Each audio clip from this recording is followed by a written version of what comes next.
Hey guys, welcome back to another YouTube video. On today's video, guys, I am going to be doing a movie review for the first movie of Phase 5 in the MCU, Ant-Man and the Wasp: Quantumania. So I saw this movie last night on premiere night, but it was too late to do a review for it by the time the movie was over. And so I decided to do the review today. And a few things that I want to announce before we get on to the review.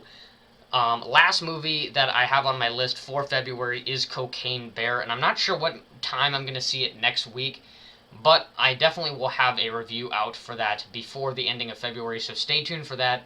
And heading into March, quite a few movies that are on my mind that I may or may not watch, but definitely at the top of my priority list, as I'm sure you expected, is Scream 6, and so I will definitely be watching that movie as soon as I possibly can, getting a review out as soon as possible, and a new ranking for Scream 6. I am super excited for that movie. So that is a little sneak peek into what's going to be what's going to be going on in March. And then lastly, if you're subscribed over to my Ars Political channel, trying to come up with an idea here. I know it's been a little while since I've uploaded, a little past my upload schedule here, but I'm coming up with an idea, and hopefully I will have a video idea and a video out as soon as possible. Other than that, getting onto this review, like most MCU movies, I don't really feel the need to go over the plot. If you've watched the trailer, which I'm sure you have, and I'm sure you're anticipating to see this movie, you just want to know what it is, how good it is before you watch it. And so I'm sure you already know what this movie is about and all that stuff, so I don't really feel the need to go over the plot details or anything like that. Unlike, when I do reviews for more indie movies or unpopular movies, maybe you don't have plans to watch the movie, but you're just kind of curious of what the plot is about and what I thought of it, and so it's kind of helpful to know and give context to you for those types of movie reviews. But for as far as the positives, mix, and negatives, I'll tell you right off the bat, there really isn't a whole lot for all three. And so I thought it was kind of interesting how it balanced out my overall review for this movie, or my rating for this movie. And so going into the goods, overall, pretty much all of the good stuff that I like out of MCU movies, just pretty average MCU stuff that I like about MCU movies.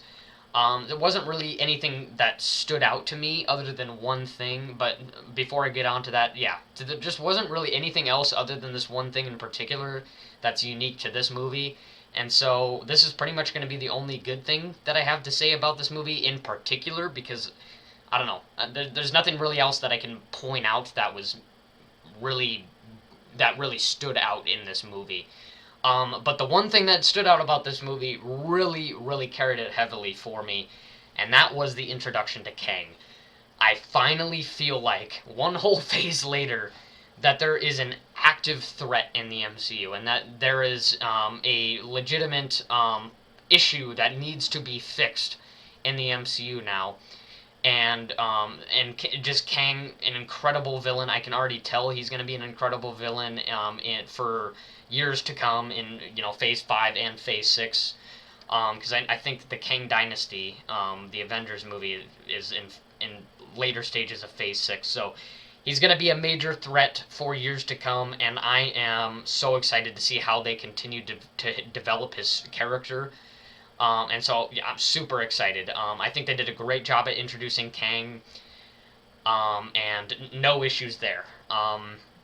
So, yeah, super, super excited for Kang, and does a really good job in this movie and all the scenes that he is as well. So, that was the one thing that stood out to me. Other than that, it's a pretty enjoyable movie.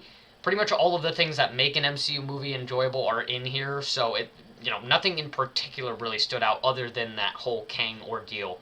I really like the introduction to Kang. One mixed thing that I have to say about this movie is that I wish there was more of that campiness and just kind of that small-scale tone of the Ant-Man movies. And I know that it's really hard to do that when you have a character like Kang, who's obviously a part of the quantum realm, and so you're going to have to introduce him with the quantum realm involved. So, I don't know, maybe they should have just done a further introduction with him in like a TV show and not an Ant-Man movie. I don't know. I'm really not sure how they could have gone about it other than putting him in an Ant-Man movie like this. And so I really, really wish that this movie could have been smaller scale, but ultimately, when you're introducing a character like Kang, and you have the quantum realm involved as well, it's immediately not going to be a very small scale campy movie. And so there is a little bit of campiness thrown in there. I like how they throw it in there whenever they possibly can. So I like how they do that narration stuff that they did in the previous Ant-Man movies at the very beginning of the movie and at the very end when they exit the quantum realm and they go back to the normal world. So I really, really like how they try to put it in there as much as possible. I just wish there could have been more of that because I really like the Ant-Man movies for that reason. So that's the only mixed thing that I have. I didn't put it as a negative because I know it's pretty hard to do something like that when you are using the quantum realm and a character as major as Kang.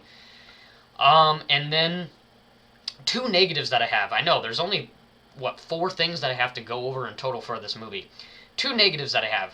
There's one particular character in this movie that I feel like was a complete waste of time, and I'm not going to spoil who it is or anything like that, but I just feel like he was a complete waste of time in this movie. He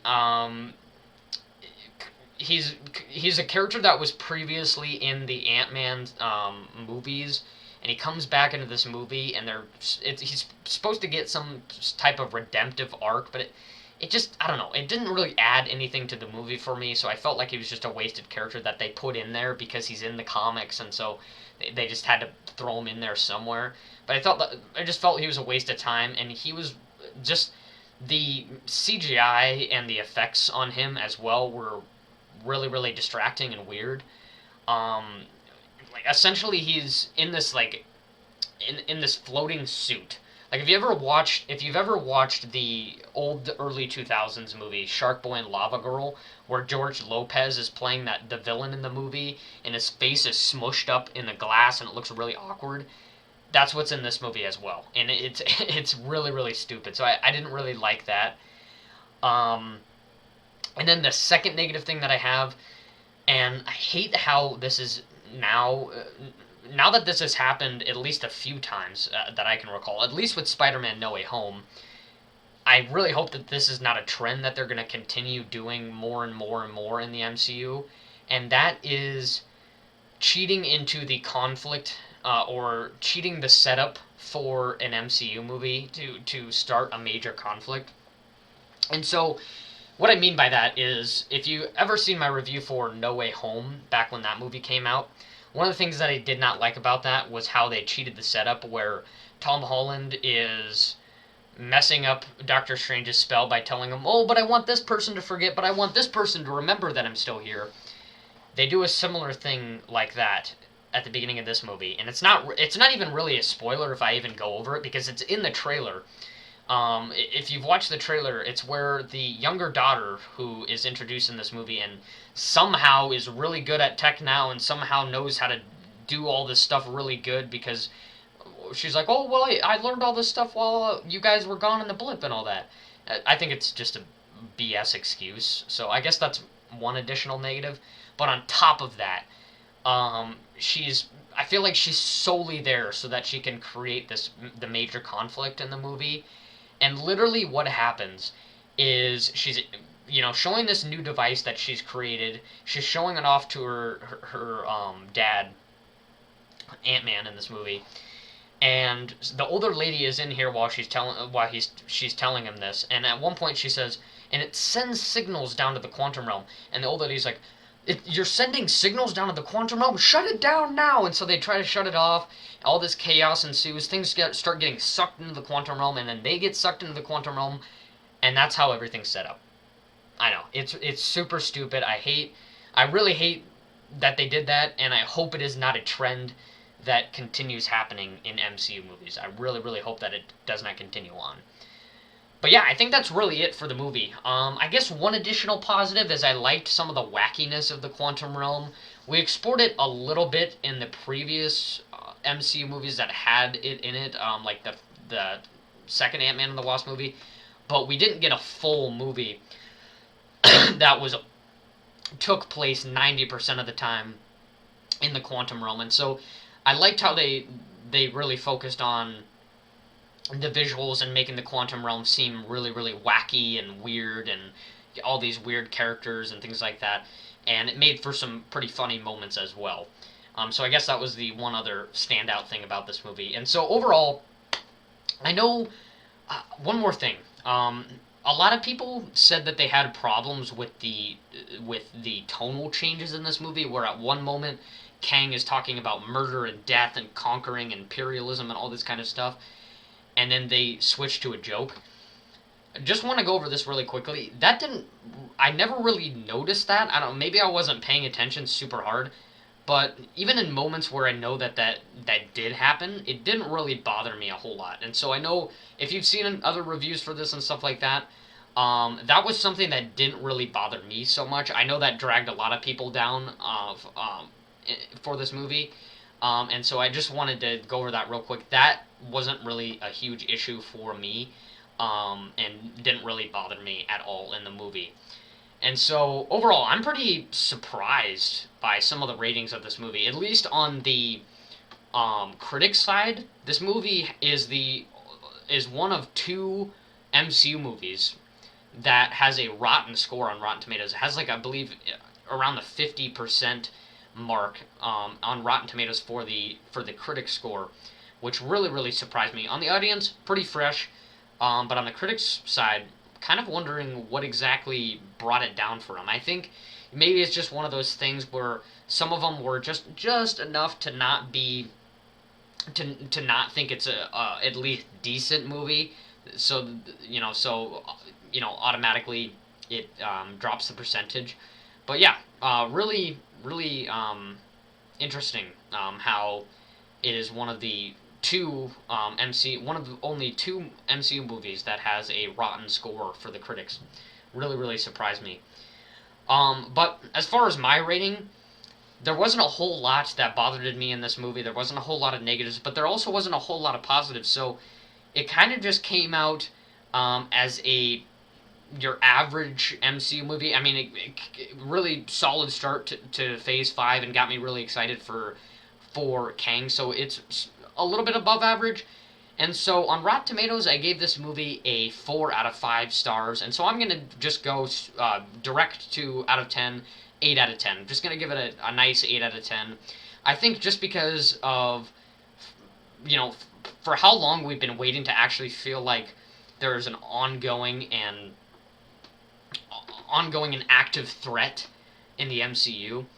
With this movie finally solidifying that, at least for me, and really, really, putting in what's going to be the threat in the next few phases, that really, really brings the movie up for me. And I'm really excited for Kang. So, yeah, that really, really brought up the score. Otherwise, I probably would have just gave Ant-Man like a 7 or a 6 out of 10. But I'm going to be giving it an 8 out of 10 just because it's a really solid start to Phase 5.